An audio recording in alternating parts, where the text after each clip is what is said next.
It's not just political terms that are blocked, it's other terms as well. For example, the term one night stand has been blocked on Weibo. When we think of censorship in the Chinese media, we obviously think of scandals and stories about corruption, political overthrows, religious cults. But it might be surprising to some folks that other key topics that are broad topics that are blocked on Weibo include things about sex, drugs, not rock and roll, but other sorts of prurient interests. One night stand falls under the attempts to prevent spiritual pollution.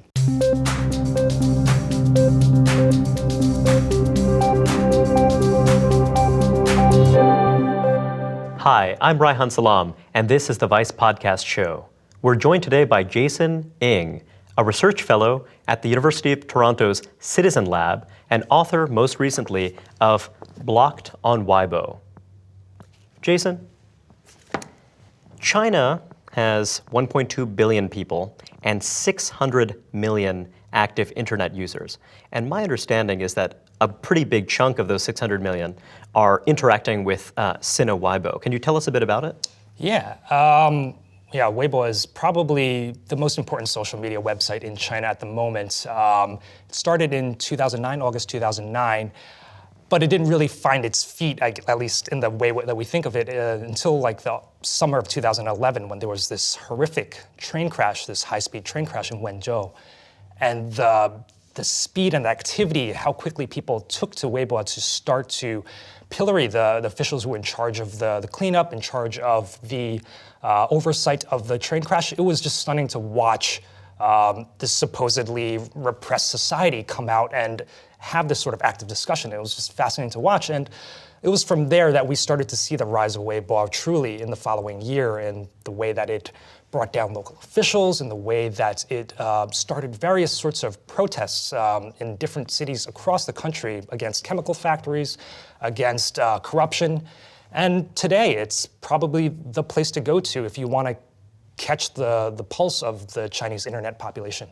So when you're talking about 600 million internet users in China, how many of them are using the big Weibo platforms? Yeah, I think at last check, it was roughly 300 or 400 million registered accounts. Unfortunately, registered accounts doesn't necessarily equate active users. So at last check, it was between 50 to 100 million daily active users, which sounds like a lot, but when you think about it, Facebook, I think, is up to 700 million active users. But so it's dwarfed. But that's not a user base in the neighborhood of 4 billion, something like that, right? It's exactly. Quite large. That's an exaggeration, but so that's a good chunk. And also, there are many people who are presumably passive users of the service. Is that fair to say? Absolutely, and especially not just folks within China, but also these passive users are around the world. We have news outlets in the U.S., in the U.K., and around the world who actively monitor Weibo as a way to get a sense of what's happening actually on the ground in different places in China. Certainly, Weibo isn't a perfect analog for the population itself. It's skewed towards younger users, skewed toward more educated users. But certainly, it's better than, say, watching the CCTV, which is the state television's evening news, to get a sense of what's actually happening in the country. It's, for the most part, more unfiltered than other sorts of media in China. And it also facilitates the diffusion of ideas. So, you have an idea emerging in one Chinese city, and then it's a platform, even with passive users, just observing the trends in another city as well. Yeah, absolutely. It's a national thing. It's not some, specifically Beijing or Shanghai, but it's certainly more concentrated in affluent urban areas, but this is, for the most part, a national place of dialogue, and I think that truly makes it one of the unique social media websites in countries that have restricted internet. For the most part, places like Iran don't have this sort of vast national level venue for people to speak and share information. It's interesting the fact that they allow something like this to flourish, given the potential it might have to kind of sow dissent. But one thing I wonder about is that when you're looking at the dominant social networks, they have globalized very rapidly. So, for example, if you look at Facebook, Facebook had many formidable competitors in many other countries that it eventually displaced. So, if Brazil, Germany, many places had Facebook clones, social networks that serve many similar purposes, yet, that didn't actually survive that competition over time. Yet, Twitter, launched, I believe it was 2006.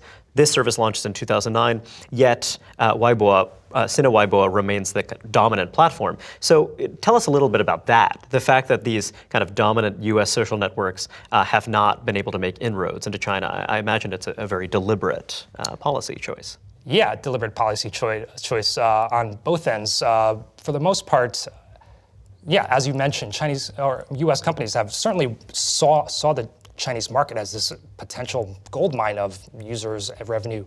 But unfortunately, they haven't been able to crack it, or both for their personal reason, for their own reasons, but also because the Chinese government, in many ways, has enacted barriers on entry. So Twitter actually was usable in China before roughly 2009, 2010. But unfortunately, due to various political events within the country, the Chinese government actually added Twitter to the Great Firewall, the list of websites that users within China, within mainland China, can't actually access. So these are foreign websites like Facebook, Twitter, YouTube. And this is not only for controlling of content. Certainly, they don't want these outside companies to be reachable to users and have them find the latest information about how to take down the government or how to start a revolution in the country, but also for economic reasons. So there's also a protectionist dimension. Yeah. They want to cultivate indigenous companies rather than just allow foreign companies that are already dominant to kind of come into their sandbox. Exactly, and it's, for two reasons. Not only to support the growth of these local companies like Sina and Tencent, for economic purposes to make them these global economic superpowers, but also because these local companies are easier to control. If they're locally based, what you can do is compel them to comply with local laws. You can actually take down their servers. You could threaten managers or executives with potential punishments, fines. So in many ways, having a local analog for these services that would normally be able to enter into foreign markets allows the Chinese government to basically control the flow of information in a much easier fashion. And in fairness to the Chinese government, it certainly is true that when you're looking at US-based multinationals, there seems to be a reasonable amount of evidence that the US government has a fair bit of leverage over those business enterprises. And so, if I were a Chinese official, not even necessarily a paranoid Chinese official, I might think by giving access to these US-based multinationals, I am perhaps indirectly giving backdoor access to the US government as well. Yeah, that's again a security issue that we've seen not just in China, but all around the world, especially in light of the Snowden revelations. So you see Brazil threatening various tech companies in the US saying, look, we can't have potential siphoning off of information, so you must store the data within our own country so we can protect it.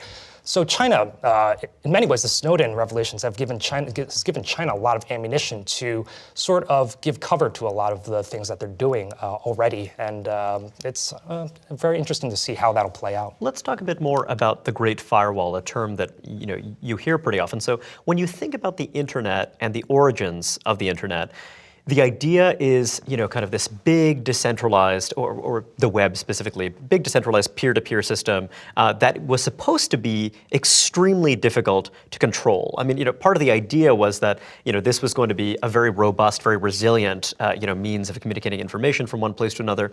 And yet it seems as though the Great Firewall has actually worked remarkably well. So tell me a bit about it and about its origins. Was the Great Firewall something that began when the internet started achieving mass penetration in China? But tell us a bit about its origins. Yeah, the Great Firewall is this sort of general term for how China controls the flow of information from outside of its country into mainland China.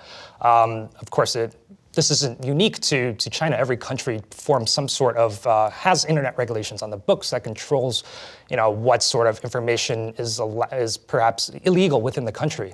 What is interesting is that China's... So the US will try to control, for example, internet gambling, or, perhaps the Pirate Bay, or kind of various other... Exactly. But what's particularly interesting about China is that they've enacted all sorts of technical barriers for a lot of these things, not only using legal avenues to try and take down, potentially serve notice to different sites about illegal content that might be on there, but also just to strictly prevent people from within the country to access information. So providing these technical barriers, and which many other countries would consider, which would consider this content which would deem it safe and acceptable.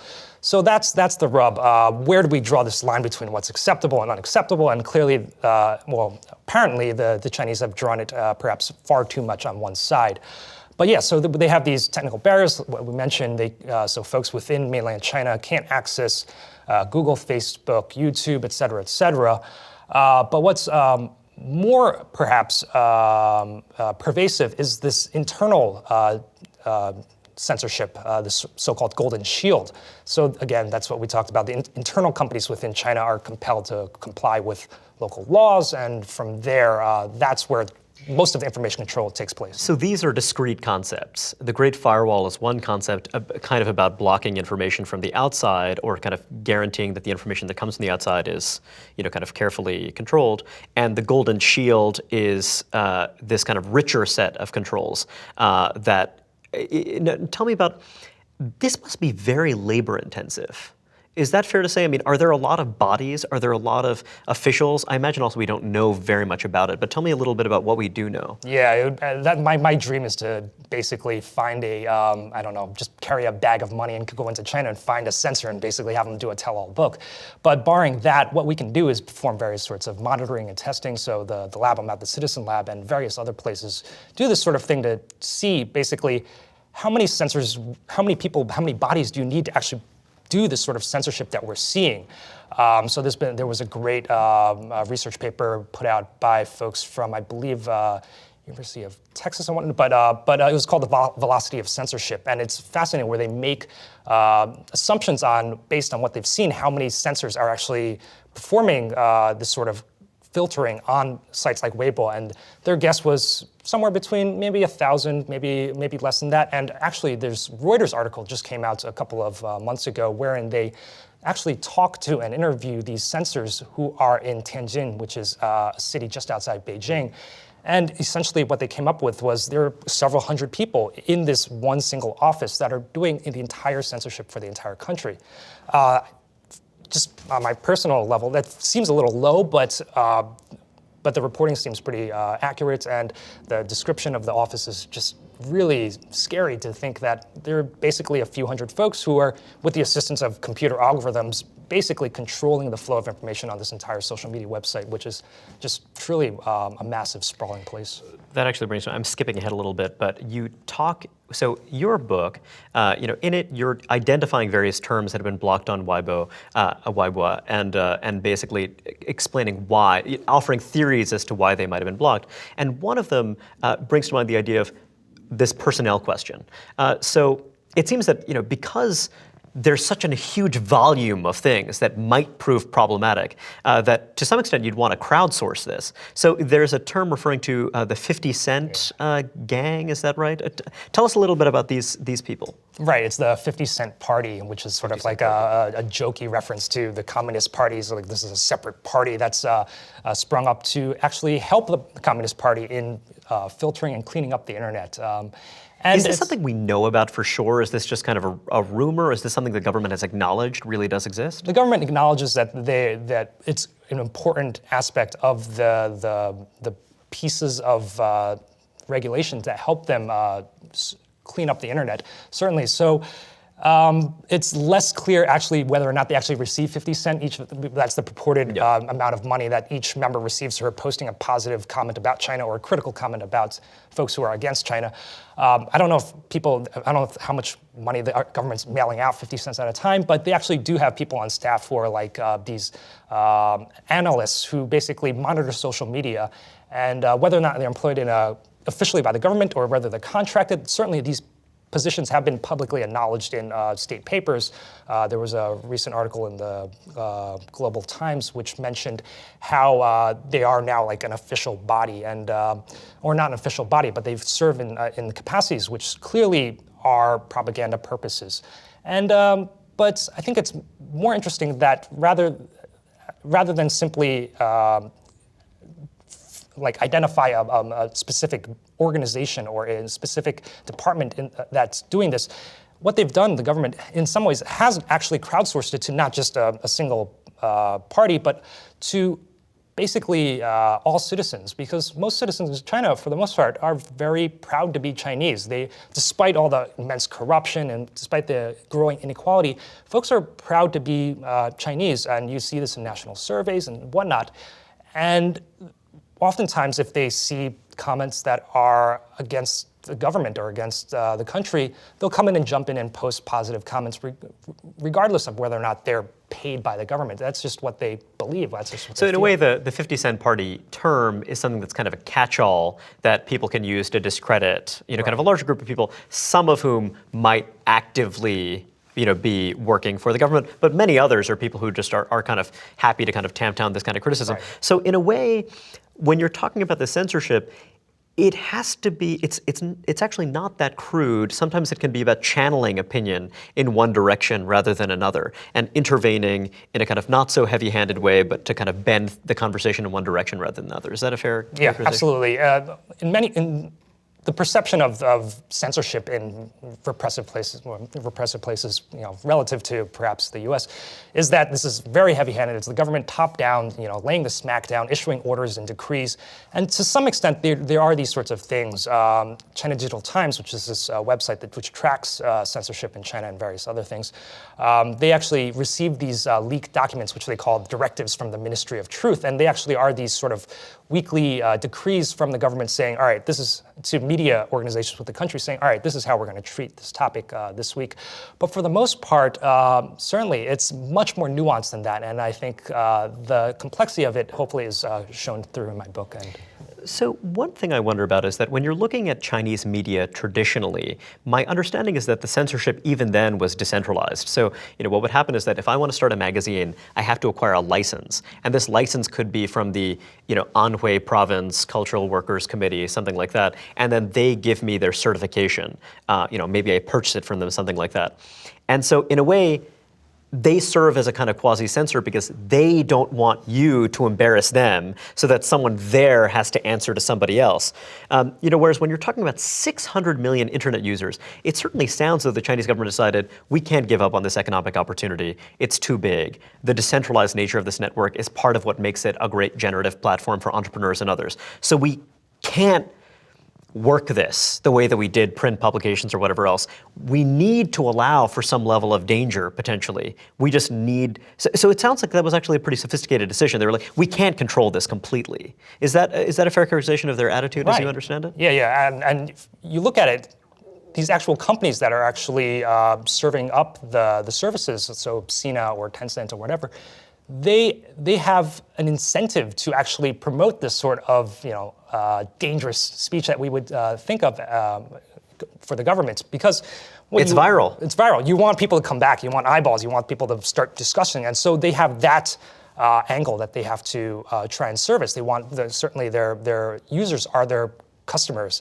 But in many ways, their other customer is the government, because the government can certainly step in at any time and say, hey, you've gone too far. This is the end of it. We're no longer allowing you to continue. It also seems that China, Xi Jinping, the kind of new paramount leader, who seems to be consolidating his authority in all kinds of ways, has in the past talked about the internet and the use of the internet as a tool that might be able to contain corruption. So it seems that there's some recognition on the part of the government too that this can be used to for more constructive purposes as well, to kind of maybe contain public discontent? That's correct.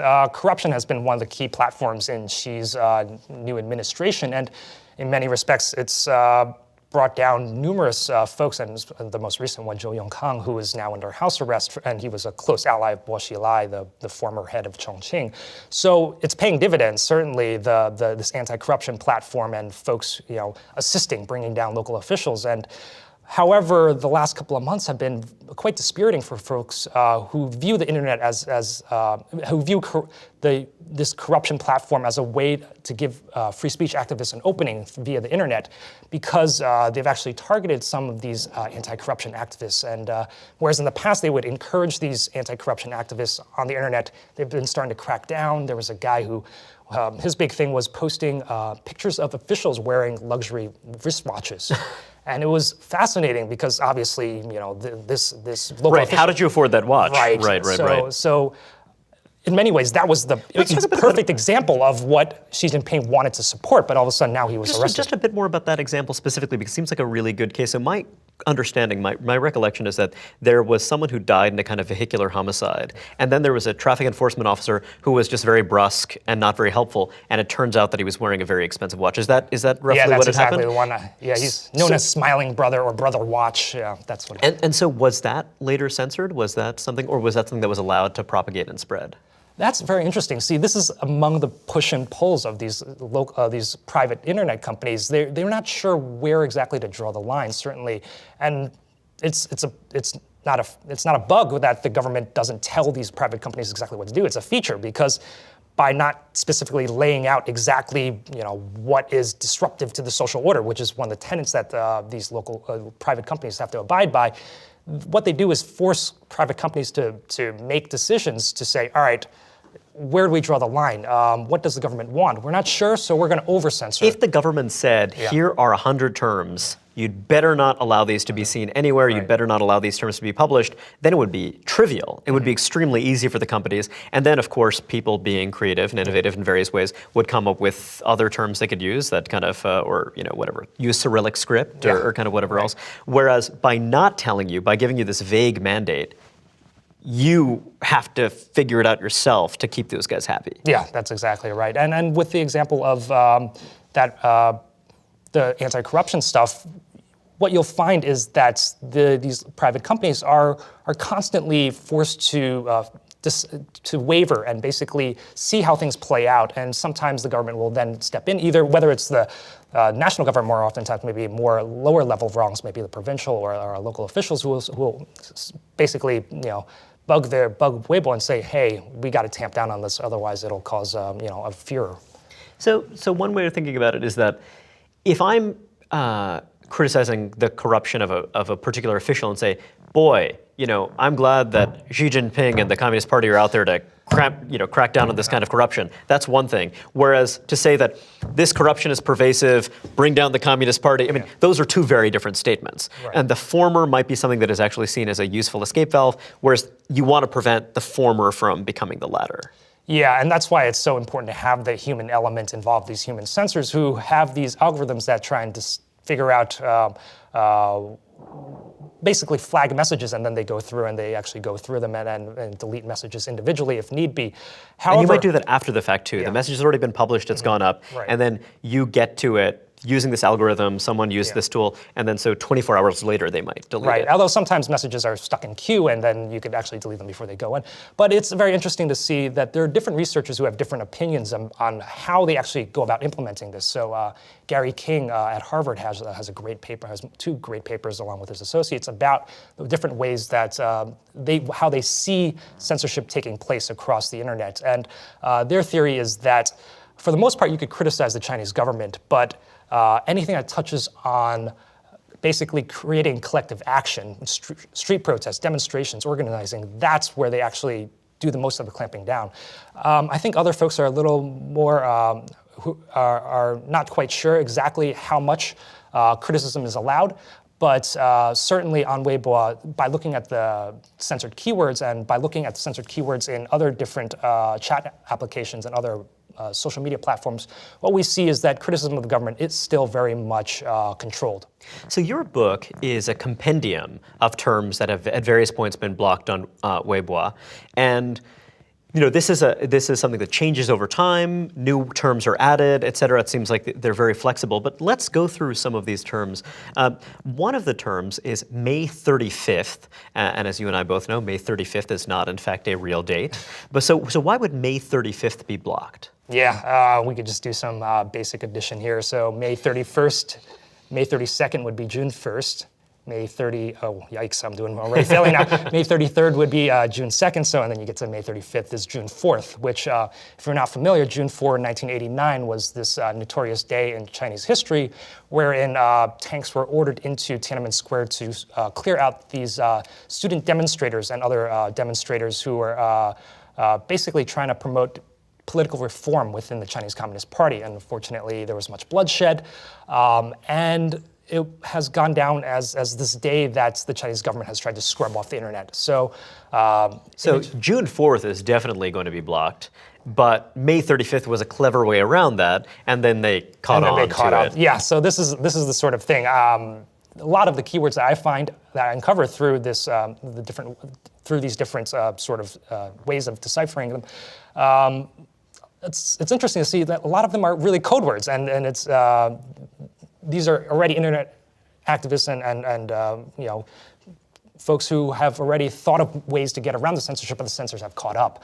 So this is an example of basically how the censors are constantly on their guard to catch up and uncover different ways that people are trying to discuss sensitive topics. It's interesting because it makes you think that the censors themselves are, in some cases, going to be pretty savvy people who are part of the same cultural networks and kind of understand.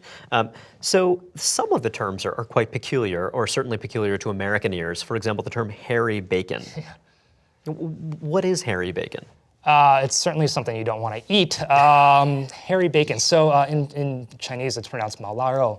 And literally, mao means hair, la rou means jerky or sausage or preserved meat. So again, this is another coded keyword because clearly hairy bacon itself doesn't seem like a sensitive term until you decipher it. So Mao is not just hair, but also a different sort of Mao surname for Mao Zedong.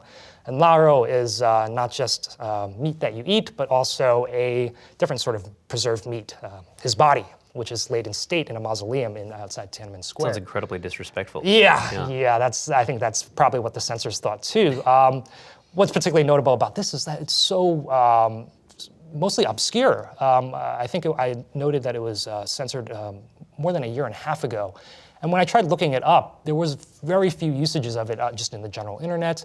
However, I did, after much searching and after discussing with native speakers about what it might mean, and they didn't quite know either, eventually I found a recipe for how to make mao la rou, and that's how I uncovered it. But it's such an obscure word that it's curious that the censors censored this despite the fact that it was so rarely used. And it's just sort of like a Streisand effect going on here, and that this is a word that's almost been given prominence because it's been censored. And the only way that I uncovered it was through the fact that it was being censored. So, and now it's a common meme now.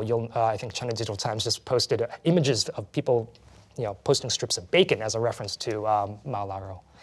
And photographs are presumably harder to censor than text. You would think so, but obviously the Chinese government has resources. They've been throwing it at the problem, and for a while, actually, people were... But just the same way that Google is going to try to filter certain offensive images, similarly, there could be some algorithm that's able to detect certain patterns and shapes. Right, yeah, so one of the earliest ways that people tried to get around the censors was to embed text, like Chinese characters, within images, envisioning that would be harder for censors to actually uncover. But obviously, as technology has kept pace, the censors have figured this out, and there are different ways that they do Why this. would the word Bloomberg be blocked? And this, outside of the fact that very recently that the whole Bloomberg debacle, essentially about how Bloomberg spiked these stories about China and how that's a scandal.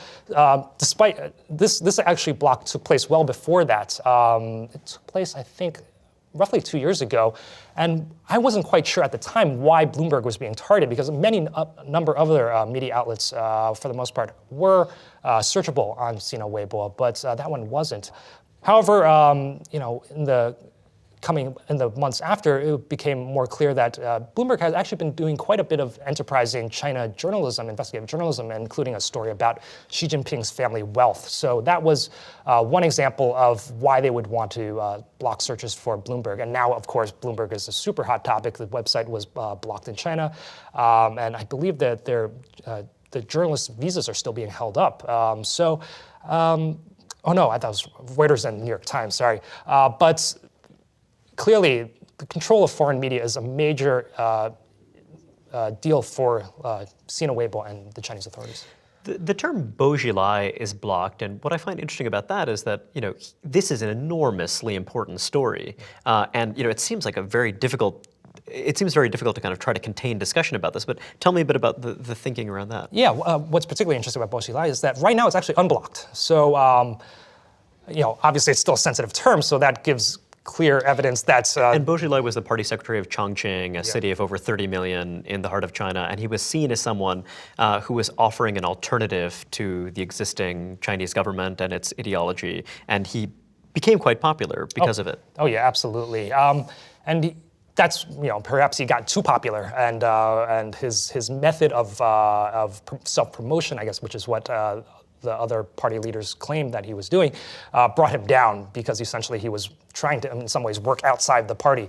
But they technically got him on corruption and womanizing, and his wife was alleged and later convicted of murdering this British national. So he's clearly a sensitive topic. He's unblocked on Weibo right now. His son reportedly drives Ferraris. Yeah, I'm sure. I wouldn't be surprised that most major politicians, just children, have quite expensive taste. But yeah, he's unblocked right now. But if you actually search for him on Weibo, you won't see, Bo Xilai messages that are too supportive of him. That sort of material is still being censored. But yeah, it's interesting because Bo Xilai, if you look at the history of his name, whether or not it was blocked, it goes through these fascinating periods where the government and or Weibo, we're not sure who's ordering who's deciding what at this point.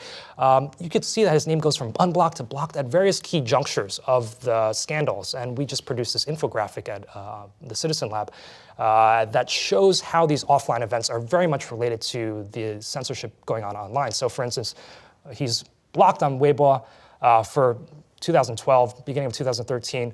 The scandal begins, he's unblocked for a brief period, but then he's reblocked, and then going on forth, it flips back and forth. It's almost as though there's a thermostat, and if it gets too hot, you block it, and if that cools down, then you unblock it. Right.